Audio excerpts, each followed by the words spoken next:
Hey everyone, it's Thursday, January 4th, 1424. You're listening Here to he the goes podcast. again. I'm Moshe Manunu.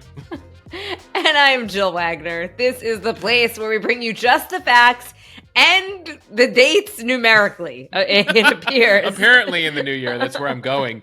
It's also the place where we read all the news and read between the lines so you don't have to. Jill, how you doing? I'm doing okay, reconsidering any plans I had to retire anytime soon, given some new numbers that you just reported on.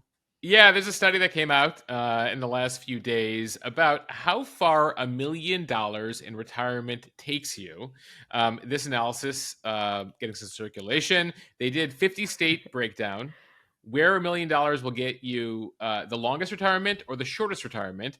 The assumption here is that you retire at 65, that the average retirement lasts 25 years. The headline number is $1 million ain't going to last you 25 years anywhere. Where it'll take you the longest, Mississippi, 22 years. Where $1 million will run out the quickest, Hawaii, 10 years. And that 65 number isn't even realistic either. None of it's Let's realistic. be honest. Actually, we heard from a Mo News community member on Instagram who's like, I'm a retirement actuary. I looked at this analysis. It's, BS. Like, it assumes it's all in cash. It doesn't take into all the things into account that we would normally take. And I was like, wait, so what is your bottom line for $1 million? And they're like, well, actually, it's probably going to run out even quicker in some places than this analysis. So definitely don't retire in Maui unless you have many, many millions of dollars, it appears. Jill, I know you were testing out Del Boca Vista in Florida over the holidays. Are you Florida bound at some point? I'm all in on Del Boca Vista. I love it. I love the weather.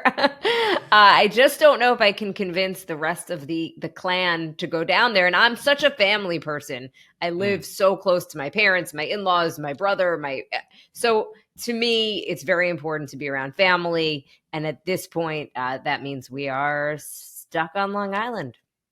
Yeah, and depending on how this nor'easter goes this weekend, you could be really stuck on Long Island for a little bit. True. Literally and figuratively stuck on Long Island. With that, Moshe, let's get to some headlines here. House Republicans head to the southern border to try to pressure Democrats to crack down on illegal immigration, where things stand on a potential deal. Overseas, more than 100 people were killed in Iran, with 2 bombs detonating at an event marking the 4-year anniversary of a general's death. But who was behind it? Back here in the U.S., the national debt hits a record $34 trillion. Bomb threats hit a bunch of state capitals. In tech news, Samsung hoping that AI in its newest phones will help it chip away at iPhone sales. Yeah, but did the text messages still show up green, Jill? On people's iPhones? That is the big question. Come on, AI, you can fix it. Meanwhile, NBC has tapped none other than Snoop Dogg for its Primetime Paris Olympics show. And Moshe, a page from our youth, a 13-year-old boy, is believed to be the first person to ever beat Tetris. Alpha generation going to places millennials and Gen Xers never did, apparently. And Moshe is on this day in history. Jill, some classic music headlines, a little currency news, and Hot Wheels celebrates a birthday. All right, let's start with politics and the battle over the southern border. Some House Republicans headed south to the border on Wednesday as a record number of migrants have been flowing into the United States. Some in the GOP are now threatening to block government funding if President Biden and Democrats fail to do something about the border crisis. In an interview with CNN, new House Speaker Mike Johnson saying it is not about money and not about more border agents. He says that the Biden administration needs to basically turn off the faucet, meaning figure out a way to cut the number of migrants who are headed to the border in the first place. Johnson led a visit by more than 60 House Republicans to Eagle Pass, Texas, to put pressure on the president and Democrats to agree to strict new immigration policies. One Congressman, Andy Biggs, telling reporters, quote, shut the border down or shut the government down. And Moshe, not news to anyone who has been listening to this podcast, the federal government is close to another budget deadline later this month, which means we could be close to a government shutdown. Yeah, we've been doing this podcast for almost 2 years now, Jill, and we've had a number of these near threats, these near shutdowns. They keep kicking the can down the road. They kicked it down the road in the fall to January. That seemed pretty far away until we're now in January. And that's one of the issues Republicans and Democrats will have to find an agreement on this month. So a number of these House Republicans are pushing Biden right now to reinstitute policies that were in place under former President Trump, like keeping migrants in Mexico until their day in immigration court. In many cases, what you see on the U.S. border is folks will be given a court date and then allowed to basically enter the U.S. With a court date in mind that could be months or years in the future. Now, with this standoff right now and these threats from a couple of the Republicans about shutting down the government until there's a crackdown on the border, there's been a deal that's being negotiated for a number of weeks here. They ended up hitting the holidays without a deal, so that was kicked into 2024. It includes more than $100 billion, including money for Ukraine, the majority of it actually for Ukraine, then also money for Israel, money for Taiwan, and $14 billion plus to deal with the U.S.-Mexico border. But Republicans and Democrats were not able to strike a deal there, at least before the break. The talks continued again this week. The White House saying that the ball is in Republicans' court here, that they've made a number of offers, that Biden is trying to be as amenable as possible on border changes, asylum changes, money for the border, etc. But for a number of Republicans, it's still not enough here. One of the big issues is asylum seeker. So these are people coming from countries where they have legitimate grievances or fear going back, the Venezuelas, the Cubas, the Haitis, Nicaragua, etc. And Republicans are trying to push for the U.S. to make it more difficult for migrants seeking to claim asylum from staying within the U.S. Obviously, there are various international laws here, the Geneva Conventions, etc., that we need to follow here. But the numbers here are just incredibly large, and they have not figured out a way to stem the flow here, coming off of, as we told you yesterday on the podcast, more than 300,000 encounters in December alone. That is a new record. That breaks the last big record, which was September, which was more than 250,000. We used to have once in a great while, after every number of years, a month with more than 200,000, and now we're seeing it on the regular. The Border Patrol is overwhelmed. And even Democrats here recognize that this is a crisis, that they can't ignore it or dismiss it. The question is, what can be done after more than nearly 2 decades now of no major immigration deal? Some of us are old enough to remember that George W. Bush came in the early 2000s actually looking for a immigration compromise, a position that today would be deemed a soft Democratic position, even though he was a Republican, former governor of Texas. Things have moved to the right. Everyone's moved to the right here. The crisis has grown larger, especially with the instability in Central and Latin America. And so here we stand. Meanwhile, on Capitol Hill, House Republicans moving ahead with their effort to impeach Homeland Security Secretary Alejandro Mayorkas. The House Homeland Security Committee expected to hold its first hearing on January 10th. So that committee did a year-long probe into Mayorkas, and they're trying to impeach him, they say, for his handling and his role in, quote, the unprecedented crisis at the southwest border. The hearing is called Havoc in the Heartland, how Secretary Mayorkas' failed leadership has impacted the states. And it's going to look at how states have been impacted by the growing influx of immigrants at the southern border. If this actually happened and he is impeached, he would be the first cabinet secretary to be impeached since 1876. So the Department of Homeland Security is responding here, arguing that House Republicans are, quote, pursuing a baseless political exercise that has been rejected by members of both parties and already failed on a bipartisan vote. They're noting that they actually tried to do this earlier in the fall. They couldn't get the votes. Keep in mind, right now, Republicans, with a few of the departures, including Kevin McCarthy, only have a 2-seat majority. That is until the special election in your district, Jill, to replace George Santos. And, of course, a Democrat could be elected there. As far as impeachment is concerned, a reminder here, impeachment works for cabinet secretaries the same way it works for presidents. The House, even if it impeaches, the impeachment then goes to the Senate for conviction. A reminder, the Senate has a Democratic majority. You also would need 2/3.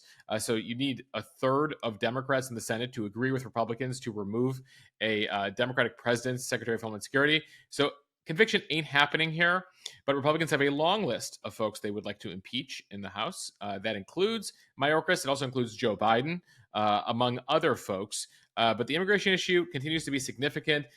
Jill, late on Wednesday, there's more of a legal back and forth between the federal government and Texas. The Justice Department officially is now suing Texas over its new law that would allow police to arrest migrants. Texas made illegally crossing the border a state penalty with a new law. Of course, immigration controlling the border belongs to the federal government, not state governments.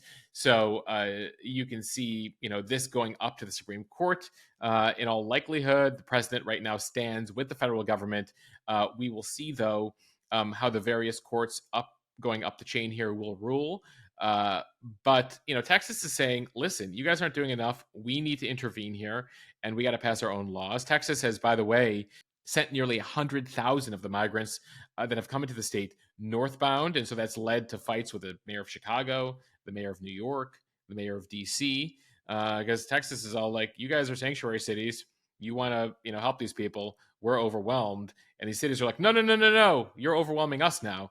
And so you're seeing a lot of issues, a multi-front battle here, and that lawsuit from the federal government, just the latest front here. Yeah, and a lot of these cities run by Democrats. Obviously, Mayor Adams has been really critical of the federal government. I was listening to an interview this week with Mark Levine. He is the borough president in Manhattan. He is a very liberal Democrat. He said, open arms to these migrants, but we need help. It's extremely expensive to house them and feed them. And he said, in terms of what the Texas governor is doing, just this week at 3 a.m., a busload of migrants came to Midtown Manhattan, and then the city has to figure out how to house them, where to put them. So it's a logistical nightmare, as he said.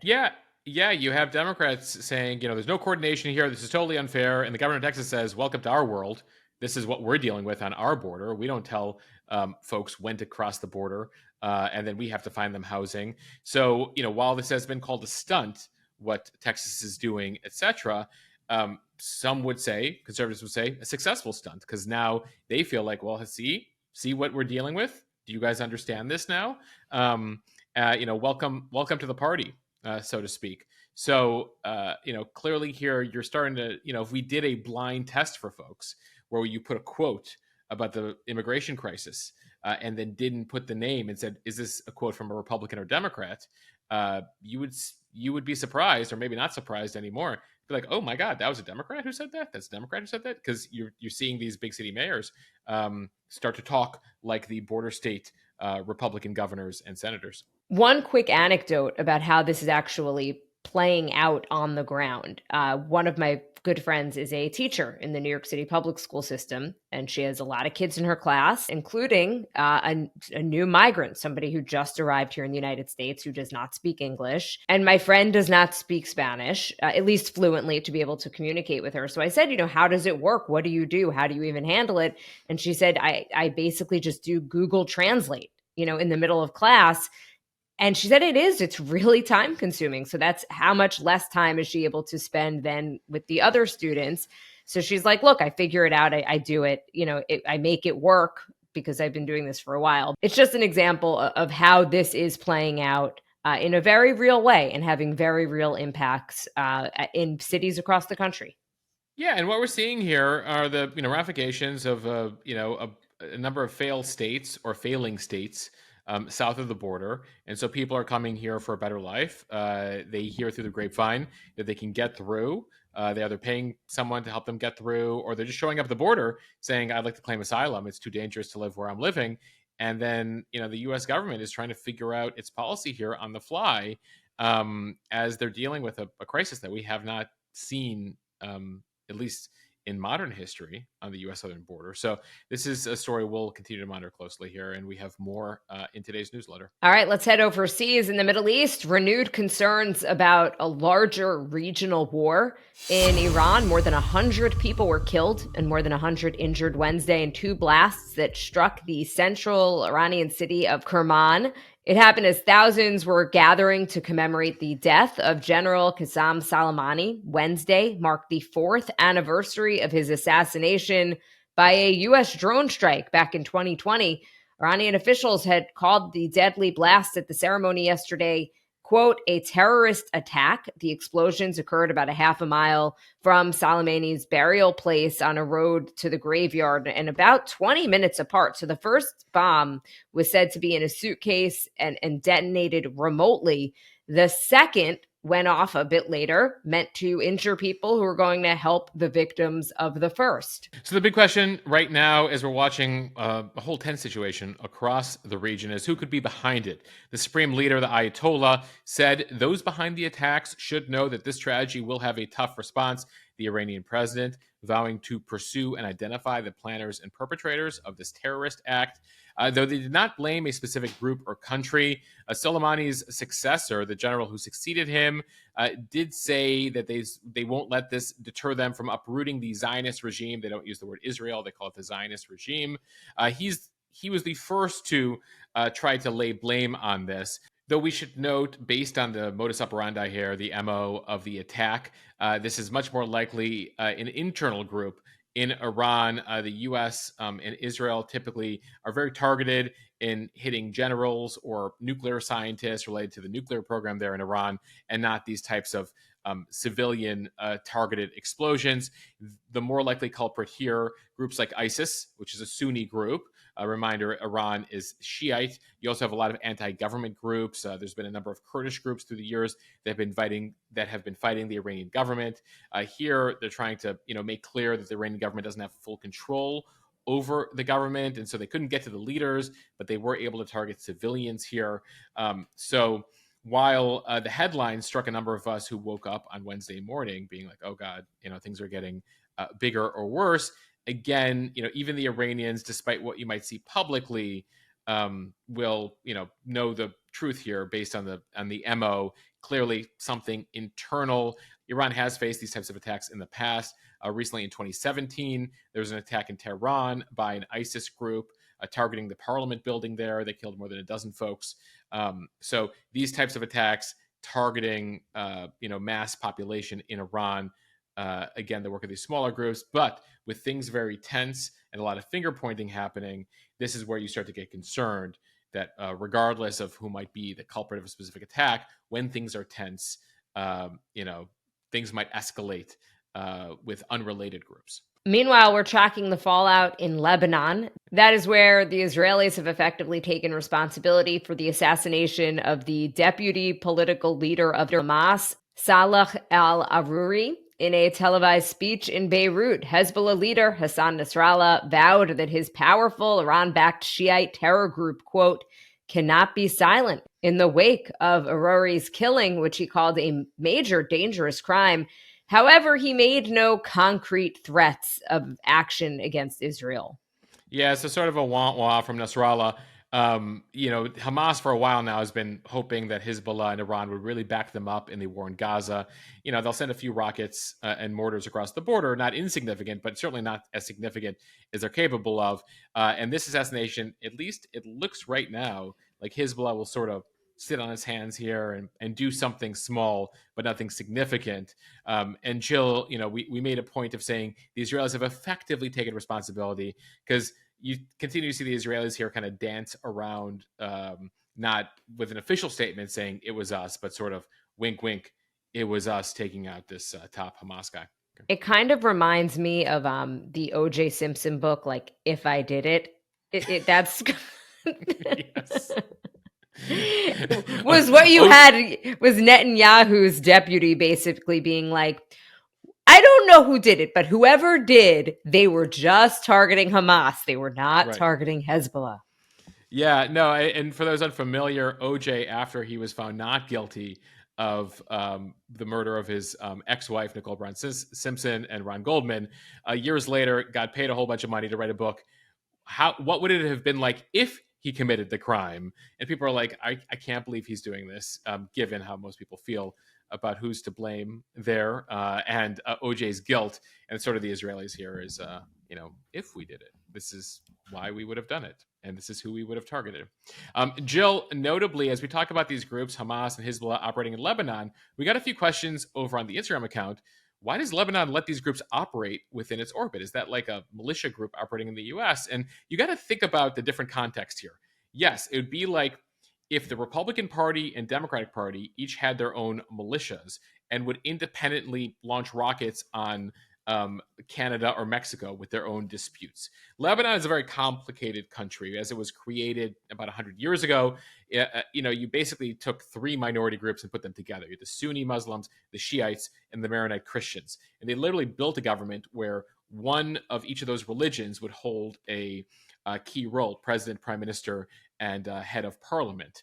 And so it's always been very complicated. There's never been a strong central state in Lebanon. So there's no like U.S. military equivalent in Lebanon. They have a Lebanese military, but it's never been that powerful. So they've allowed these individual sects to have their own militia groups. And the unfortunate thing, without a strong central government in Lebanon, is you've had a lot of people take advantage of that through the years: the Syrians, the Iranians, the Palestinians, the Israelis.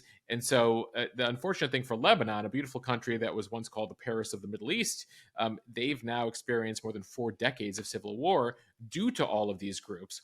And so today, if you look at it, Hezbollah is actually much more powerful and probably has much more significant weaponry than the Lebanese military. So they effectively, there are parts of Lebanon controlled by Hezbollah, controlled by parts of Hamas, which hangs out in the Hezbollah-controlled parts of Lebanon.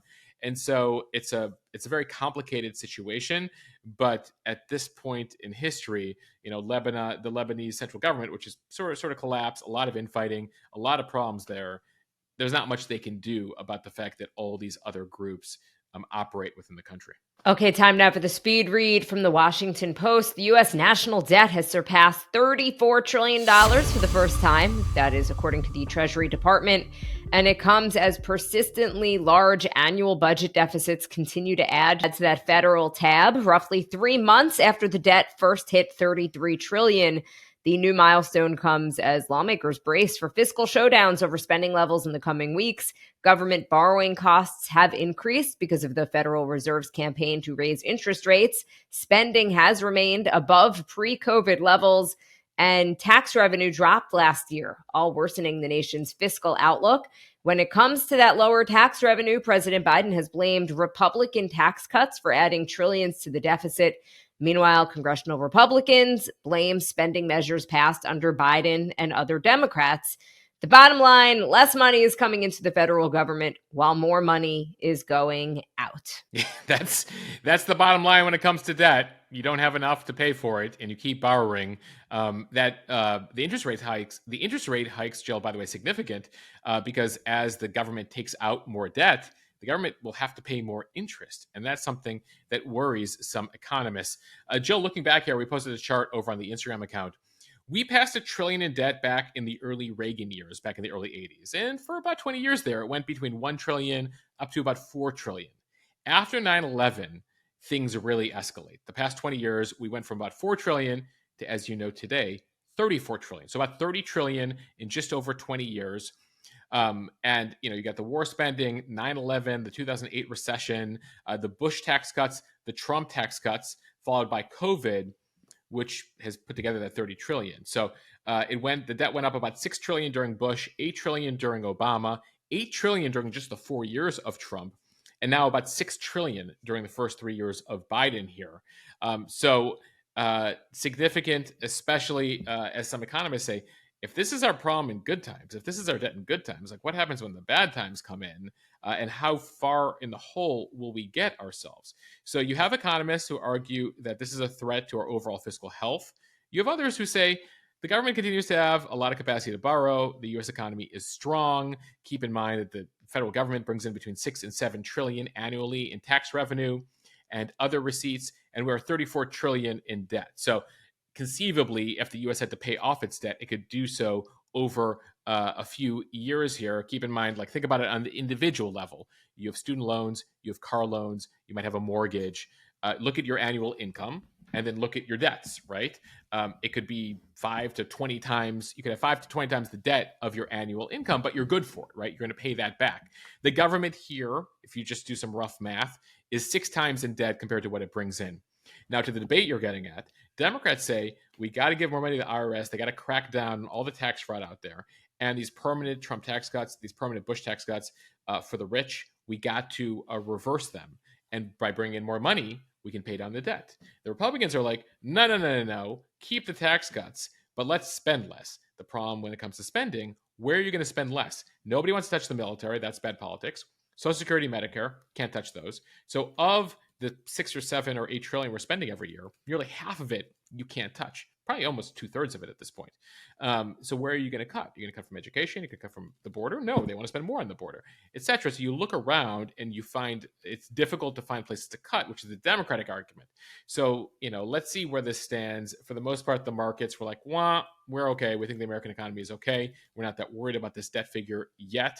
And so the economy keeps roaring here. The market keeps doing well. But this is a number that we got to keep watching. From Axios, Capitol buildings in at least 9 states were put on lockdown or forced to evacuate today after receiving bomb threats. Threats against public officials at various levels of government have surged in recent years. Bomb threats were sent out in a mass email to multiple secretaries of state and legislative offices around the country. Yeah, I mean, this was from Connecticut and Georgia and Maine, all the way through Michigan and Minnesota, down to Mississippi, all the way to Hawaii. You saw these threats. It also comes as we saw a whole bunch of swatting calls targeting senators and members of Congress over the holidays. A reminder, swatting calls are where people try to call and get SWAT teams deployed to, the celebrities have experienced this, and in this case, a number of elected officials experienced this, where there's no need for the SWAT team, but you get swatted nonetheless, and it creates a big headache and at times a dangerous situation. From CBS News, a New Jersey Muslim imam was fatally shot Wednesday morning outside of a mosque in Newark. Police say that the imam, Hassan Sharif, was rushed to the hospital where he was initially listed in critical condition, but he did ultimately succumb to his injuries. That shooting was reported shortly after 6:15 in the morning, right outside of the mosque, as the first of 5 daily prayers was set to take place. So as of late Wednesday, there's no word on a suspect or motive in the shooting. Obviously, everyone's on high alert now, given what's transpiring in the Middle East. The New Jersey Attorney General saying at late Wednesday, still don't know the motivation, not at liberty to discuss the investigation, but as of late Wednesday, no indication that it was racially charged or religious or a religious hate crime here, or an act of domestic terrorism. That said, the governor, other officials say they're going to continue to investigate what took place here in Newark. In nearby Long Island and Nassau County, authorities are increasing patrols at mosques. Now to some tech news from CNBC. Samsung to announce new phones powered by AI on January 17th. Samsung is Apple's largest smartphone competitor. The company has a 20% share of the global smartphone market compared to Apple's 16% share. Here in the US, though, Samsung has a 25% share of the phone market behind Apple's 53% share. These new features that are not available on the iPhone could help Samsung attract more customers. Samsung saying this week that its latest devices will offer an all-new mobile experience powered by AI. It is unclear what that means, but recent announcements from chip makers like Qualcomm and competitors like Google could provide some context. Samsung is usually among the first phone makers to use Qualcomm's latest chips. Qualcomm said in October that its new Snapdragon chips will allow phones to run generative artificial intelligence applications directly on the phone. It allows for smaller versions of apps like ChatGPT to run without an internet connection. Oh, very cool. So we will have to wait 2 weeks here till January 17th, as you noted, Jill, to figure out exactly what Samsung is promising. Oftentimes we'll talk about these Apple updates and we'll get excited, and the Samsung people will be like, dude, we had that years ago. And it appears this is another case where Android phone users will get a head start here when it comes to AI. Qualcomm has demonstrated how its chips could be used to generate images based on a string of words. So, for example, you might type, create an image that shows a man driving a car, and it'll generate a picture. So you can have some fun in text messages with friends potentially here. And then, of course, we'll see if there's more utility than humor that you can use the AI for. So there's a whole bunch of chips here with new powers that we'll get a sense of. As an iPhone user, I have to read about what the Samsung phone users have at their disposal. It appears they can create custom phone wallpapers on certain phones based on a set of words a user selects. So it'll be exciting to see what capabilities AI gives us to the smartphone. Jill, we were noting yesterday the 27th birthday of the Microsoft StarTech flip phone. We've come a long way since then. I think the question, though, Moshe, is that for the many Apple iPhone users out there, is this enough? Is AI on your phone enough to potentially make the change over to Samsung? I see you over on the YouTube shaking your head. No, I don't think I'm giving up on Apple. I think I'm totally committed. I think they got me. Jobs got me. Cook is keeping me. And I don't know what it would take, like what technology it would take for a Samsung phone. That's a good poll, actually. We should do that over on the Instagram today. What would it take if you're as an iPhone user to get you to convert to a Samsung phone? Will AI be enough? Yeah. And Apple tends to be known to not necessarily do things first, Right. but maybe do things better. So the thinking would be, even if the AI is awesome on the Samsung phone, that eventually it would make its way over to Apple. Or more user friendly, or as Jobs used to say, more beautiful.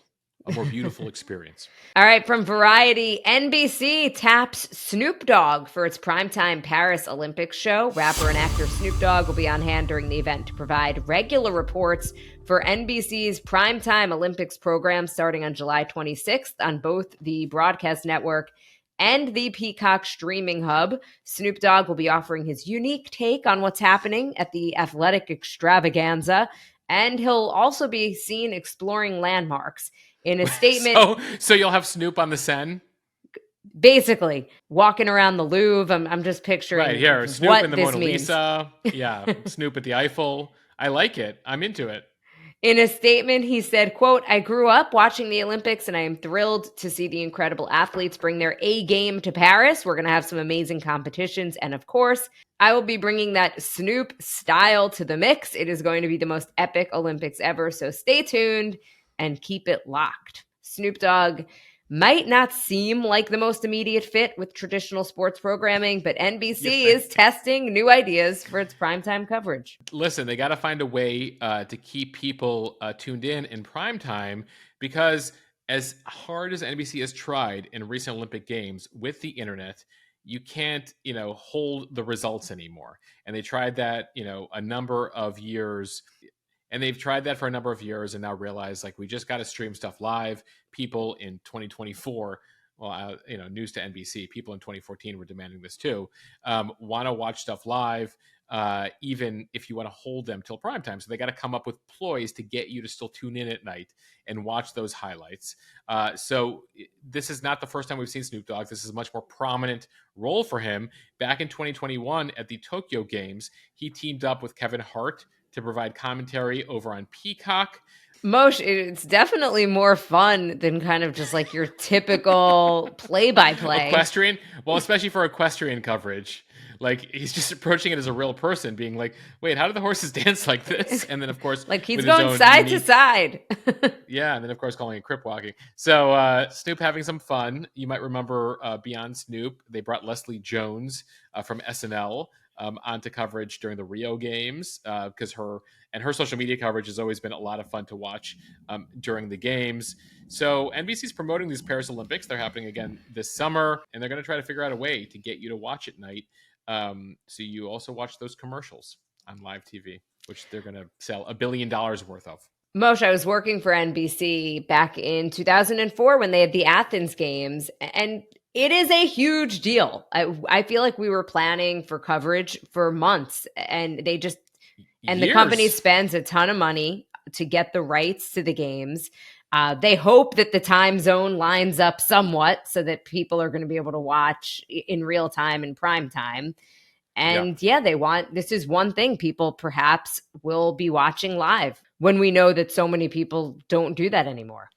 Yeah, Europe's is going to be tough for them. They tend to like, Western Hemisphere games, right? Aligned with the US clock, or Asia, which is about 12 hours ahead. So it's ever in the morning there is evening here, and vice versa. So they try to line up stuff there. Jill, for those '04 games, I was a lowly NBC sports intern working out of a truck in a parking lot in Athens on boxing coverage, where we were lining up highlights going in and out of commercial.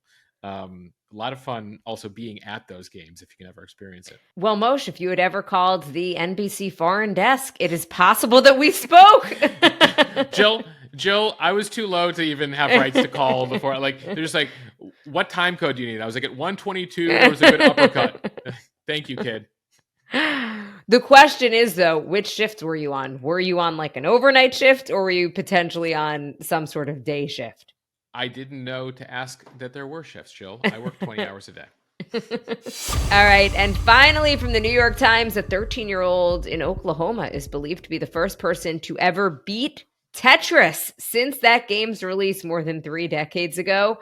Willis Gibson of Stillwater, Oklahoma, has become the first person to advance so far in the original 1989 Nintendo version of the puzzle game Tetris that the game froze. Previously, only bots powered by artificial intelligence had forced that game into its kill screen, as it's called. That's where its signature blocks are falling so fast that the game itself cannot continue. For those who haven't played it by now, is that anybody? Tetris features relentless arrays of shapes floating down a player's screen. The object of the game is to keep the blocks from piling up. It is among the most enduring and celebrated video games ever. Theoretically, the game can go on forever if a player is good enough. For years, though, the limit was thought to be level 29, when the blocks start falling so quickly that it seems as if it would be impossible for a human to keep up. But in the last decade, this new generation of Tetris players has tested those boundaries.